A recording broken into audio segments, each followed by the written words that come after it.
the Hall of Fame. Bit of hush, please.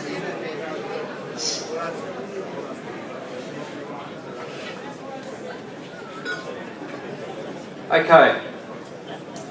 The Hall of Fame Award. On the left, please. This year's entrant to the Hall of Fame was born in a well-to-do, blue-blood, eastern suburbs medical family. He never wanted to become a doctor because he noticed the long hours worked by his father, who was a doctor. And here's a picture of the young fella as a kid. And he's on the right-hand side. He and his brother took it in turns to wear the one pair of shoes and sandals that they owned between them.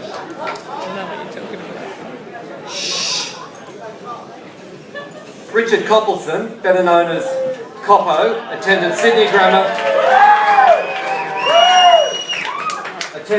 Grammar Prep in Cranbrook, with history being his favourite subject. He also took an early interest in politics, giving out Liberal how to vote cards when he was 9 years old. And this came about because as a kid he got 20 cents pocket money for doing household chores, but when Gough Whitlam was elected, his parents told him that times were about to get tough and he'd have to do the chores for nothing. And both history and politics feature heavily in his now legendary afternoon report.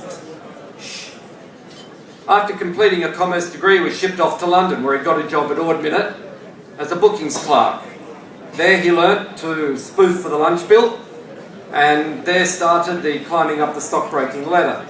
Less than 2 years later, he was transferred to Sydney as Ord's first trainee in-stow dealer.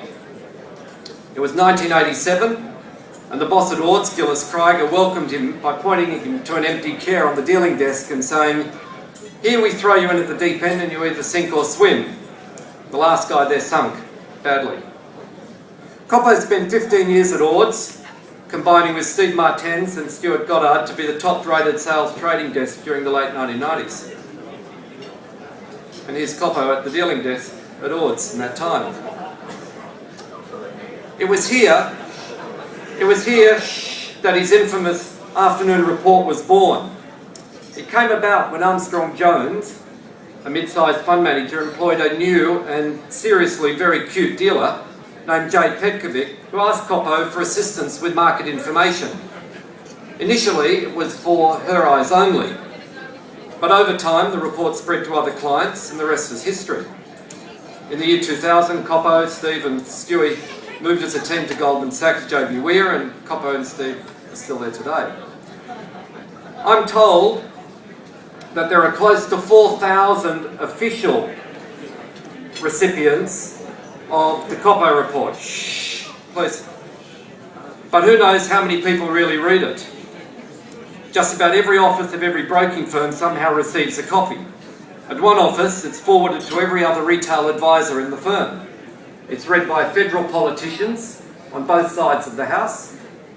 When Kevin Rudd was Prime Minister, he read it every day during the GFC, as did Malcolm Turnbull, who was opposition leader then.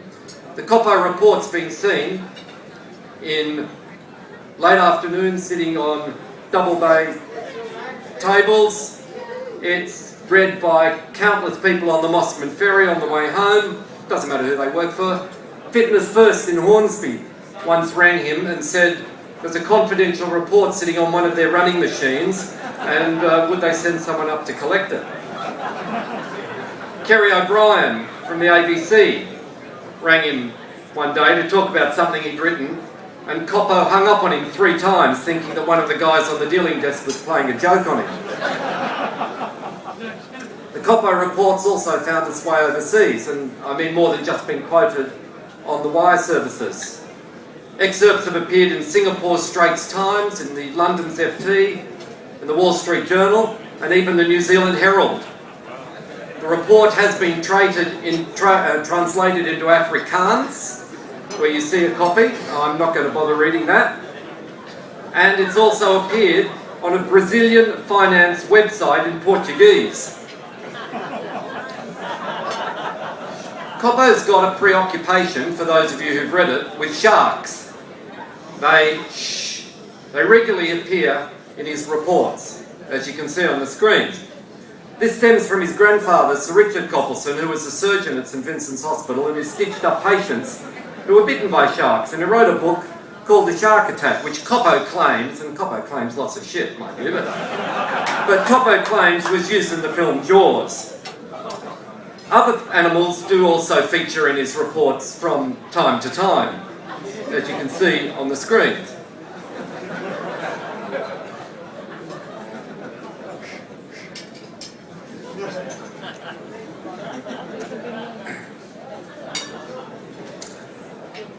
The wildebeest. In one Coppo report in early March 2003, he predicted that the US will commence hostilities against Iraq on the 15th of March. Picked up on various American wire services, the Goldman's Aussie desk in New York sent back an email saying the US Secretary of State's department had called 3 times asking that Coppo's office please call the Secretary of State ASAP. Sometimes Coppo's reports just seem to have a mine of useless information. Or is it useless? This one, he tracked moves in the Australian market every July over June since 1970. Even better, he did the pyramid, the total market returns every year since 1883. In another, there's a picture of a World War tank found at the bottom of a lake in Estonia. Now, what relevance could this have to markets? The answer is none. It's just that Coppo's great-great-grandfather came from Latvia, and Latvia's next door to Estonia. Very useful. He did a bit on second-term government seat losses, like 3 pages. He did a bit on the percentage change in the Dow Jones every day in September, every year since 1896. He tracked the major events that occurred on 9/11 throughout history. On one day, he thought he'd predict and said the US market will be strong this week. In the middle of the GFC, he talked about a Bogan index. And a Bogan index measured the impact of the GFC by looking at how many big boys' toys were for sale, and how many luxury cars for sale, how many motorbikes for sale compared to previous corresponding period. He also compared countries with high public sector debt and what she called a ring of fire, which looks a bit like a toilet seat. And here he is, when the markets are sliding, trying to forecast when to buy it. And here he is calling the bottom of the market just slightly early at 5,380 in March 2008. But to give him credit, he did feel sick saying this. There are, over on the right please, there are countless more Coppo classics, but time doesn't permit them. I should point out, however, that he has received anonymous threats for comments made in his report of sufficient nature that they were reported to the police. On the other hand, some senior company executives have quietly inquired how their firm can feature more prominently in his reports. When speaking with some of his past and present colleagues, the most common comment was, he just doesn't shut up. This is obviously reflected in the afternoon reports with 6 or 7 pages on forecasting the outcome of the last election and of constant quotes on what's happened in years gone by. One of the Ord Steelers who was in the Sydney desk when he first arrived said even when he was pretty wet behind the ears, he just didn't shut up. There's no doubt that Coppo loves what he does. He lives and breathes the share market. A few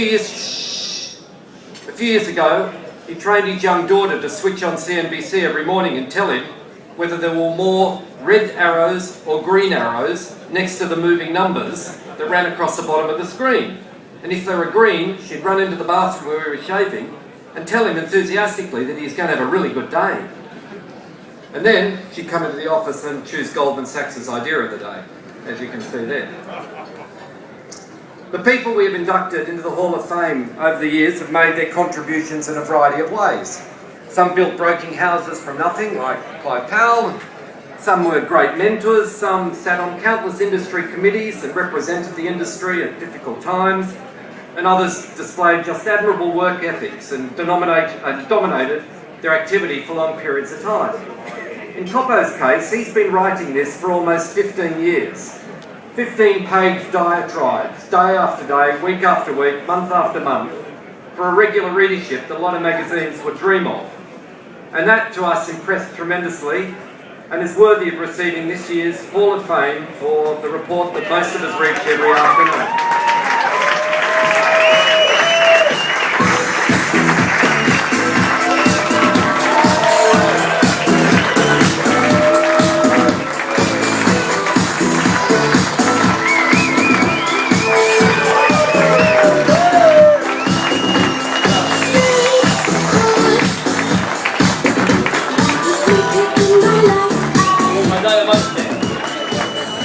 I'd just like to say thanks to Danny and Jeff Wilson and the committee in choosing me for this wonderful award. Very honoured. Thank you very much. So, thank you very much for this wonderful award. I love what I do, Danny's right. It's a fantastic industry. I think we're all very lucky to work in an industry where every day you come to work and you don't know what's going to happen. And the unpredictability of markets makes it even more exciting, and everything else that goes with it. I work with a great bunch of people at Goldman Sachs. They give me inspiration and we have a lot of fun. It makes it fun to go to work every day. Every day I go to work and there's a lot of fun that goes on the desk, and that makes it a good place to work, and very few people actually want to leave where we work. My wife and my daughter have had to put up with me during the GFC for spending many hours watching CNBC at night time, and thank them for all that. And I think probably the real winners are Danny and the whole team at the Stockbrokers Awards, who actually put their time into making such a great event and helping people who are less privileged than us. So they're actually the real winners tonight. And so well done to Danny and those guys. And we're only custodians of the night. They're the ones who actually run the whole thing. So thank you, and this is my 15th year. Danny's 18, so I did miss 3. Sorry, Danny. I was away for 2 or 3, and the best speeches were the short ones. So thank you.